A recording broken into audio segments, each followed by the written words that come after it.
जाने कहाँ गए वो दिन, कहते थे तेरी राह में नजरों को हम बिछाएंगे।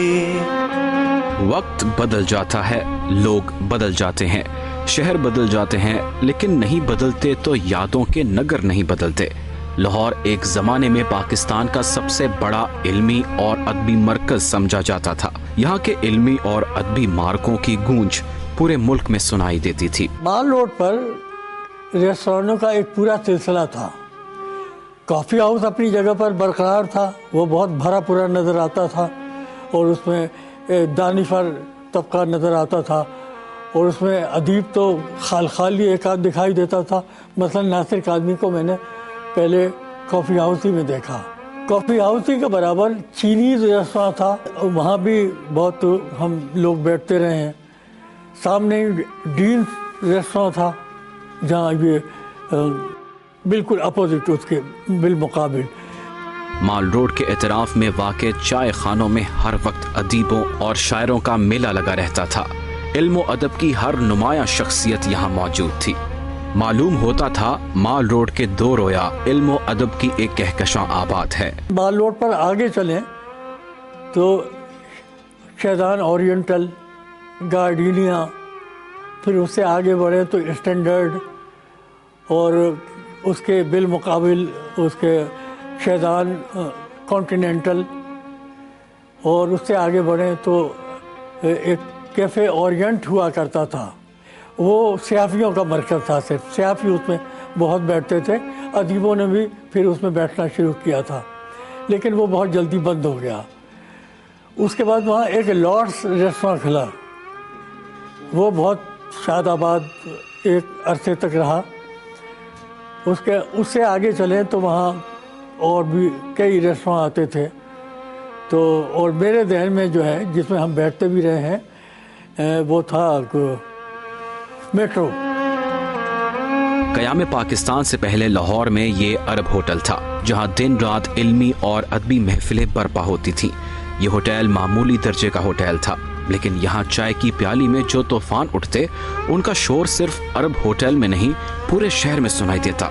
ये अरब होटल कब का बंद हो चुका, लेकिन गवर्नमेंट कॉलेज रेलवे रोड के सामने इसके आसार गुजरे दिनों का नोहा पड़ते आज भी देखे जा सकते हैं। अरब होटल में उस ज़माने में मेरी मसलन अख्तर शिरानी से वहाँ मुलाकात हुई। अख्तर शिरानी अरब होटल के साथ ही बराबर ही एक घर था, उसमें ऊपर के कमरे में रहते थे। लेकिन जिस दिन मैं और साहिर पहले दिन वहाँ गए हैं तो वहाँ अब्दुल मजीद भट्टी साहब वो भी पास ही रहते थे, वो बैठे थे। हसरत साहब का मुझे याद है वो बैठे थे, बारी अलीग बैठे थे और अख्तर शिरानी थोड़ी देर के लिए आए। फिर हम वहाँ से उठ के उनसे मिलने उनके कमरे में गए। तो अरब होटल में ये था कि मुझे सही तो याद नहीं, 2 आने 4 आने की चाहे 2 आदमी मिल के पी लेते थे, रुपये 1.5 रुपये में वहाँ पे खाना भी खा लेते थे। अरब होटल बंद हो गया तो कुछ अरसे के लिए अनारकली बाजार के नुक्कड़ पर वाक़े नगीना बेकरी में रौनक लग गई। पंजाब यूनिवर्सिटी ओरिएंटल कॉलेज की कुर्बत ने नगीना चाय खाने की महफिलों को 2 आतशाह कर दिया। इस बिल्डिंग के कुछ ही आसार बाकी हैं। ये बचे कुछ आसार पर रौनक बाजार के ऐन बीच में तन्हाई की एक अफसरदा अलामत मालूम होते हैं। नगीना बेकरी में ज्यादातर बारी ये जो अड्डे थे उस जमाने में ये बटे हुए थे मुख्तलिफ लोगों में कि मुख्तलिफ बारी अलीग साहब बैठते थे। अच्छा, गोपाल मित्तल एक साहब थे लाहौर के, वो भी बहुत अदीब शायर थे, अखबार नवीस भी थे।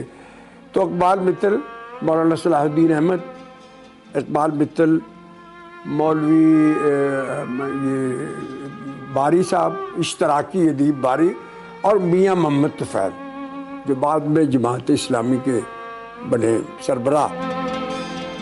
जल्द ही अनारकली चौक पर वाक़े एल्फर्ड बिल्डिंग में कॉफी हाउस ने कुछ इस तरह से दानिश्वरों, अदीबों और शायरों को अपनी तरफ खींचा कि वो बिल्कुल उसी के होकर रह गए। हसरत साहब का तो बहुत मशहूर है कॉफ़ी हाउस का वाक़या कि उन्होंने कॉफ़ी ऑर्डर की, कॉफ़ी हाउस में बैठे बैठे देर हो गई, आधा घंटा गुजर गया, कॉफ़ी नहीं आई। तो वो उठ के मैनेजर के पास गए और उन्होंने कहा कि देखो मैंने कॉफ़ी का ऑर्डर दिया, कॉफ़ी नहीं आई। उन्होंने कहा कि अच्छा जी, किसको आपने ऑर्डर दिया है? वो सफ़ेद दाढ़ी वाले बैरे को। तो हज़रत साहब ने कहा कि नहीं, उस वक्त तो काली दाढ़ी थी, अब तक सफ़ेद हो गई होगी।